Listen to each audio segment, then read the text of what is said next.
Honda Beat versi tertinggi atau versi termahal yaitu Honda Beat Deluxe. Apa sih spesialnya jika dibandingkan dengan versi termurahnya? Langsung saja kita bahas di video kali ini. You don't know what goes on behind these eyes. You don't know the loneliness hidden inside. You don't know I wanna eat you up alive. Come and get to know me, my type of wild. I'm the kind that spins you and hangs you dry. Well, I'm already on to another side. If you gave me your whole life, I would still have room for more. Cause I've got that appetite. Baby, I never feel whole. You might get me through the night, but it will never be enough. Oke, sebelum saya lanjut ke pembahasannya, saya akan bicara dulu soal harganya. Jadi untuk Honda Beat versi tertinggi atau versi termahal ini di tahun 2022 dibanderol di 18.925.000. Jadi cukup menambah 75.000 lagi, sudah menyentuh 19 jutaan kawan-kawan untuk OTR Bekasi. Kalian bayangkan saja, Honda Beat hampir 19 jutaan harganya di tahun 2022. Yang saya yakin mungkin setahun atau 2 tahun ke depan harganya akan menyentuh 20 jutaan. Luar biasa ya. Oke, jadi keunggulan yang pertama atau yang spesial dari Honda Beat versi termahal ini jika dibandingkan dengan versi terendahnya, yaitu jenis warnanya kawan-kawan. Jadi untuk Honda Beat Deluxe sendiri atau Beat versi termahal itu hanya menggunakan warna doff. Jadi tidak tersedia Honda Beat Deluxe warna glossy. Sedangkan di versi termurahnya yaitu Honda Beat CBS menggunakan warna glossy. Kemudian untuk pilihan warnanya juga menarik di Honda Beat Deluxe yang tidak tersedia di Honda Beat versi terendah. Jadi untuk Honda Beat Deluxe sendiri terdapat 4 pilihan warna. Yang pertama matte silver, kemudian ada matte black. Nah yang spesial ada matte brown dan matte blue. Jadi kali pertama ya AHM menghadirkan warna matte brown dan matte blue di Honda Beat Deluxe kawan-kawan. Yang seperti kita tahu biasanya untuk warna-warna matte brown dan matte blue itu hanya tersedia di motor-motor matic premium Honda. Sedangkan kali ini AHM menghadirkan di Honda Beat. Itu sangat luar biasa menurut saya. Jadi motor kelas bawah tapi ada warna yang spesial, matte blue dan matte brown. Lanjut di bagian emblemnya. Untuk Honda Beat Deluxe dia menggunakan emblem seperti ini. Jadi tidak menggunakan stripping ya. Sedangkan di versi CBS dan CBS CSS, di versi tengah dan versi rendahnya itu menggunakan stripping atau stiker. Nah Honda Beat Deluxe ini di versi termahalnya dia menggunakan emblem. Jadi sama sekali tidak ada balutan stripping di bagian bodinya, hanya terdapat tulisan Beat di sini. Terlebih di versi matte silver ini kawan-kawan, emblemnya menurut saya cukup spesial. Jadi untuk warna lainnya seperti matte blue, matte black dan matte brown, emblemnya menggunakan warna chrome. Sedangkan di matte silver ini menggunakan warna merah. Jadi terkesan semakin mewah ya. Jadi walaupun ini motor kelas bawah, tapi cukup mewah menurut saya untuk sekelas motor matic 110 cc. Itu sih alasan yang pertama. Jadi untuk versi tertinggi ini mempunyai beberapa keunggulan atau mempunyai beberapa poin yang spesial jika dibandingkan dengan versi termurahnya. Yang selanjutnya yang spesial dari Honda Beat versi termahal ini yaitu motor ini dibekali dengan fitur ISS kawan-kawan. Nah jadi fitur ISS ini hanya tersedia di versi tertinggi atau termahal yaitu Honda Beat Deluxe dan versi di bawahnya CBS ISS. Sedangkan di versi CBS atau versi terendah itu tidak mendapatkan fitur ISS. Jadi kalau kalian beli Honda Beat yang paling murah, kalian tidak akan mendapatkan fitur ini.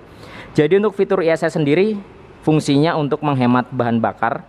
Jadi cara kerjanya ketika kalian berhenti di lampu merah contohnya, mesin motor akan mati secara otomatis ketika kalian menyalakan ISS, yang tujuannya supaya bahan bakarnya lebih irit. Jadi bahan bakarnya tidak terbuang ya ketika kalian berhenti di lampu merah. Biasanya kan lampu merah lama, bahkan ada yang kadang-kadang 1 menit di area perkotaan. Nah dengan adanya ISS mesin otomatis mati, otomatis juga konsumsi bahan bakarnya jadi lebih irit karena bahan bakarnya tidak terbuang begitu saja. Kemudian untuk menyalakannya kembali kalian cukup membuka gas, jadi tidak perlu starter ulang, cukup kalian buka gas seperti ini maka mesin motor akan otomatis hidup. Itu salah satu keunggulan atau yang spesial dari Honda Beat Deluxe ini atau versi termahal jika dibandingkan dengan versi terendahnya. Kemudian yang spesial dari Honda Beat versi termahal ini yaitu terdapat fitur power charging yang posisinya berada di sebelah kanan dengan rak yang tertutup. Jadi jika kita melihat di versi termurahnya atau CBS, di bagian dashboardnya kanan kiri itu rak semua dengan posisi rak yang terbuka. Jadi di versi CBS atau versi termurah tidak ada power charging. Jadi power charging ini hanya ada di versi CBS ISS atau versi tengah dan versi termahalnya kawan-kawan. Namun di sini memang power chargingnya kita masih butuh adaptor tambahan lagi untuk menggunakannya. Jadi ketika kalian beli Honda Beat pingin coba ngecas itu nggak bisa kawan-kawan, harus beli adaptor tambahan lagi. Berbeda dengan di Scoopy, kemudian di Vario, di PCX EDV itu sudah menggunakan tipe USB. Di Honda Beat Deluxe belum USB tipenya. Ya setidaknya sudah ada power charging lah ya. Yang menurut saya memang fitur power charging ini wajib banget sih di motor-motor zaman sekarang. Salah satu fitur yang dicari juga oleh konsumen. Biasanya ketika konsumen diberikan dua pilihan antara Honda Beat standar ataupun CBS SS atau mungkin Deluxe yang ada power chargingnya, konsumen itu biasanya mikir sih. Soalnya fitur ini sangat berguna juga ya, terlebih ketika kalian perjalanan jarak jauh bisa sambil ngecas smartphone kalian. Itu salah satu yang spesial juga dari Honda Beat versi termahal ini. Nah, jadi untuk poin pentingnya atau yang spesial dari Honda Beat versi termahal hanya itu saja kawan-kawan, karena selebihnya sayang sekali masih sama dengan versi terendahnya. Contohnya di bagian keamanan. Jadi jika kita melihat di bagian keamanan, baik Honda Beat versi tertinggi ini maupun versi tengah dan versi terendahnya itu sama saja. Maksud saya mungkin akan lebih baik ya andaikan Honda Beat Deluxe ini dibekali dengan alarm lah minimal. Soalnya untuk bagian keamanannya sendiri baik versi CBS, CBS SS ataupun Deluxe ini masih menggunakan kunci kontak manual. Jadi belum smart key atau keyless. Dari segi keamanannya hanya mengandalkan kunci stang dan shutter key, yang menurut saya dari segi keamanannya masih sangat kurang. Jadi di bagian keamanan baik itu versi termurah hingga termahalnya ini yang hampir 19 jutaan belum ada alarm dan airbag kawan-kawan. Jadi mungkin kedepannya saran dari saya sih andaikan masih sama-sama kunci kontak manual, minimal dibekali dengan remote ya, seperti di Scoopy non keyless atau Vario 125 ISS itu kan masih kunci kontak manual tapi ada remote-nya, yang di remote-nya terdapat fitur alarm dan airbag. Jadi dari segi keamanan setidaknya ada perbedaan antara versi terendah hingga versi tertingginya. Namun kenyataannya untuk Honda Beat sendiri dari versi terendah ke versi tertinggi di bagian keamanan masih sama saja. Scoopy saja kan ada dua versi ya, di versi terendah non keyless ada alarm, sedangkan di versi tertinggi keyless ada alarm. Tapi untuk Honda Beat ini tidak ada tingkatan keamanan baik di versi terendahnya hingga versi termahalnya ini. Sayang sekali sih. Kemudian dari segi desain tentunya tidak ada perbedaan dari versi terendah ke versi termahal ini. Jadi untuk tampilan sendiri yang berbeda hanya di warnanya saja, strippingnya dan emblemnya, itu saja sih. Namun untuk desainnya, dimensinya, ukurannya kurang lebih sama saja kawan-kawan.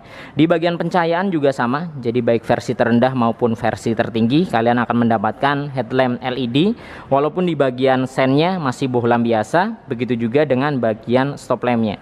Jadi stop lampnya hingga ke bagian sen belakang juga masih bohlam biasa. Kemudian di bagian kaki-kakinya tidak ada perbedaan juga. Nah ini dia menurut saya yang mungkin perlu dirubah. Jadi untuk bagian warna velg baik versi terendah maupun versi tertinggi tidak ada yang spesial.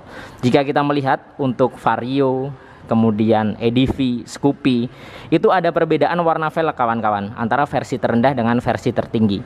Jadi biasanya di versi terendah menggunakan warna hitam. Nah di versi tertingginya untuk motor Honda zaman sekarang rata-rata menggunakan warna coklat. Contohnya di Scoopy, kemudian di Vario, EDV, di CB 150X itu juga ada perbedaan warna. Jadi kita bisa membedakan dari warna velgnya antara versi standar dengan versi termahalnya. Namun untuk Honda Beat sendiri sayang sekali tidak ada perbedaan warna velg. Jadi baik standar atau versi termurah ke versi tengah hingga ke versi tertinggi, velgnya sama-sama menggunakan warna hitam. Sayang sekali ya. Kemudian ukuran ban tentunya sama, ban depannya 80/90 ring 14 tubeless. Pengereman juga sama, disc brake di bagian depan sudah dibekali dengan kaliper Nissin 1 piston dan sudah tersedia fitur CBS atau Combi Brake System. Di bagian warna suspensi juga tidak ada pembeda. Beda dengan Scoopy yang warna suspensinya beda nih antara yang keyless dengan non keyless. Namun untuk Beat sama semua. Kemudian di bagian kaki-kaki belakang untuk bagian suspensinya juga sama-sama single shock yang posisinya berada di sebelah kiri. Pengereman juga sama-sama tromol, ban belakang juga ukurannya sama, 90/90 ringnya 14. Nah, di sektor mesin, apakah ada perbedaan Bang antara versi terendah ke versi termahalnya? Jadi jawabannya di sektor mesin tidak ada perbedaan sama sekali. Jadi sama-sama menggunakan mesin injeksi 110 cc, bertipe SOHC, berpendingin sirip-sirip atau udara, kapasitas oli mesin 0,65 liter, sudah ESP.